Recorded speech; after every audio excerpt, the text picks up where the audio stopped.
Different education point channel में आपका हार्दिक स्वागत है। हम राष्ट्रपति की आपातकालीन शक्तियों पर चर्चा कर रहे हैं और इसी कड़ी में हमने पिछले पार्ट में राष्ट्रीय आपातकाल के मूल अधिकारों पर क्या प्रभाव होते हैं इस पर हमने चर्चा की थी। तो आज की क्लास में हम आगे जानेंगे कि राष्ट्रीय आपातकाल का लोकसभा व राज्य विधानसभा के कार्यकाल पर क्या प्रभाव पड़ता है। यानी राष्ट्रीय आपातकाल का लोकसभा व राज्य विधानसभा के कार्यकाल पर क्या प्रभाव पड़ता है, इसे जानेंगे। जब राष्ट्रीय आपातकाल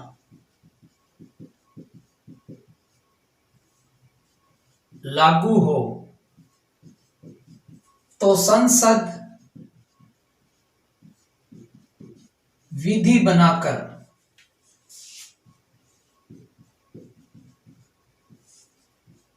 लोकसभा व किसी राज्य विधानसभा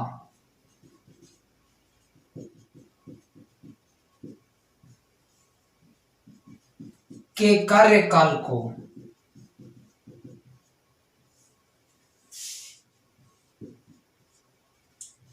एक बार में 1 वर्ष तक बढ़ा सकती है या बढ़ाया जा सकता है। यानी जब राष्ट्रीय आपातकाल लागू हो तो संसद विधि बनाकर लोकसभा किसी राज्य की विधानसभा के कार्यकाल को एक बार में 1 वर्ष तक बढ़ा सकती है। अब देखो, यहां ध्यान रखना कि जो लोकसभा और विधानसभा का जो कार्यकाल होता है वो 5 वर्ष होता है। जो सामान्यतः कार्यकाल इनका 5 वर्ष होता है। तो इस 5 वर्ष से आगे बढ़ाने के लिए आपातकाल के समय में, राष्ट्रीय आपातकाल जब लागू हो तो संसद विधि बनाकर लोकसभा या किसी राज्य की विधानसभा के कार्यकाल को, उसका जो नॉर्मल कार्यकाल है 5 वर्ष, उससे एक बार में 1 वर्ष तक बढ़ा सकती है। दूसरी बात, ये कितनी भी बार बढ़ाया जा सकता है, कितनी भी बार।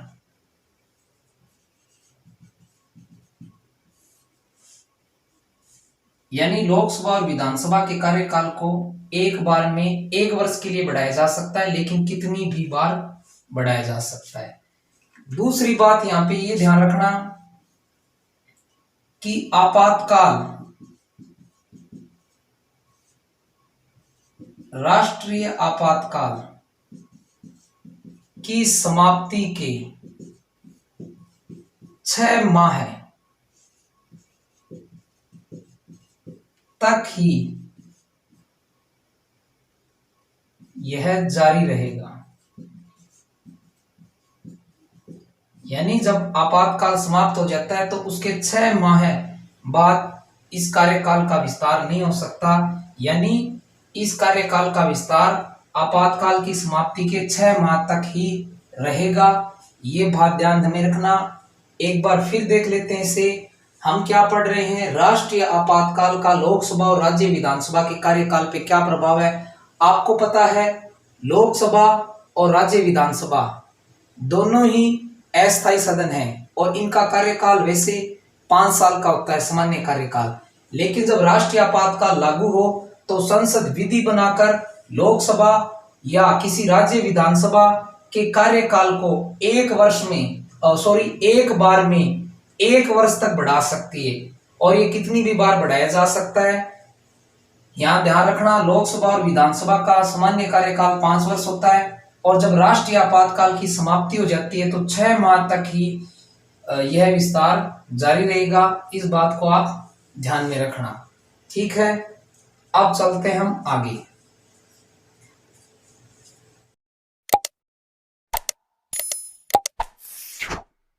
अब देखते हैं आगे, केंद्र व राज्य संबंधों पर प्रभाव।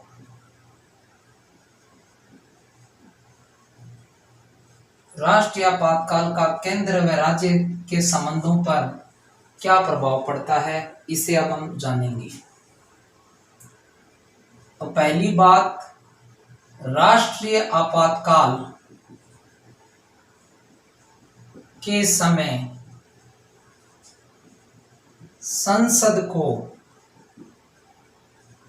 राज्य सूची में उल्लेखित विषयों पर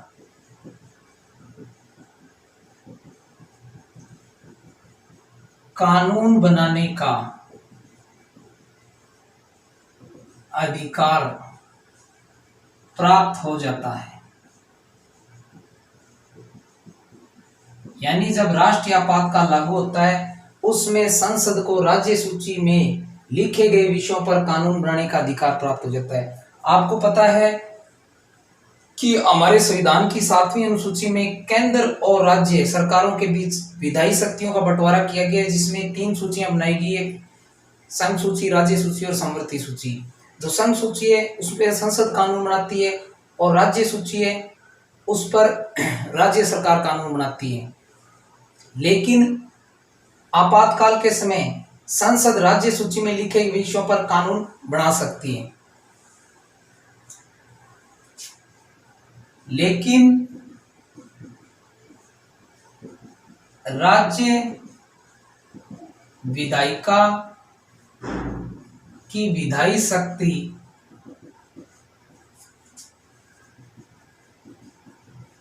को निलंबित नहीं किया जाता है।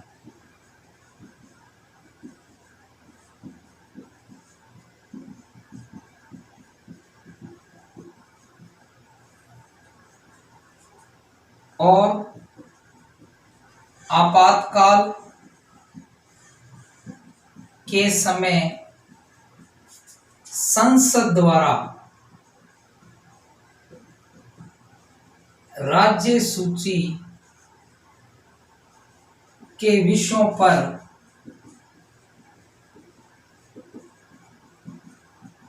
बनाए गए कानून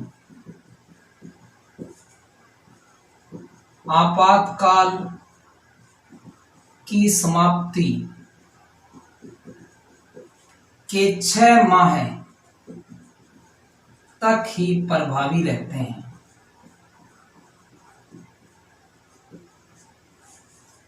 यानी राष्ट्रीय आपातकाल के समय संसद राज्य सूची के विषयों पर कानून बना सकती है, राज्य विधायिका की विधायी शक्ति को निलंबित नहीं किया जाता है। यानी यहाँ संविधान एकात्मक का स्वरूप ले लेता है, संघात्मक से एकात्मक का स्वरूप ले लेता है। आपातकाल के समय संसद ने जो राज्य सूची के विषयों पर कानून बनाए हैं वो आपातकाल की समाप्ति के 6 माह तक ही प्रभावी रहेंगे। और इसमें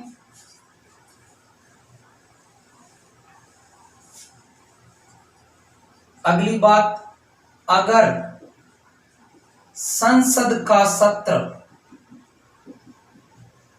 नहीं चल रहा है तो राष्ट्रपति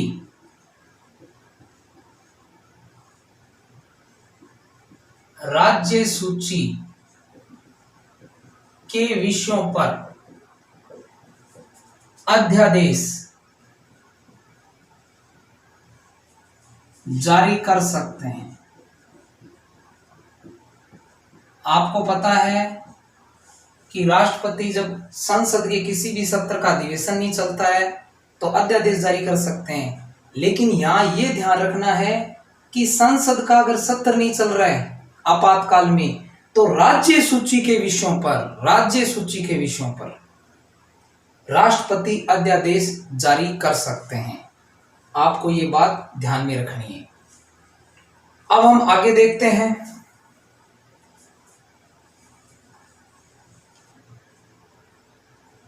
राष्ट्रीय आपातकाल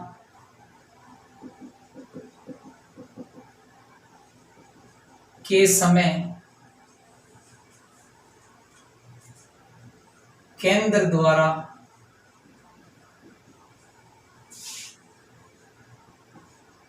किसी भी राज्य को किसी भी विषय पर कार्यकारी निर्देश दिया जा सकता है। कार्यकारी निर्देश जारी किया जा सकता है, यानी राष्ट्रीय आपातकाल के समय केंद्र द्वारा किसी भी राज्य को किसी भी विषय पर कार्यकारी निर्देश जारी किया जा सकता है, यानी राज्य सरकारें केंद्र के नियंत्रण में आ जाती है।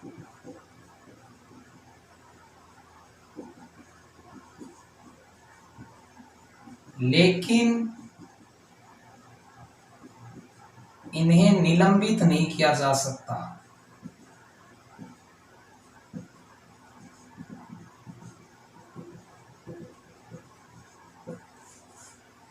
अब आपको पता है सामान्य परिस्थितियों में केंद्र राज्य सरकारों को विशेष आदेश नहीं दे सकते, कार्यकारी आदेश नहीं दे सकते, लेकिन राष्ट्रीय आपातकाल के समय केंद्र द्वारा किसी भी राज्य को किसी भी विषय पर कार्यकारी निर्देश दिया जा सकता है, यानी सीधा बोलने तो राज्य सरकारें केंद्र के नियंत्रण में आ जाती है, लेकिन इन्हें निलंबित नहीं किया जा सकता है।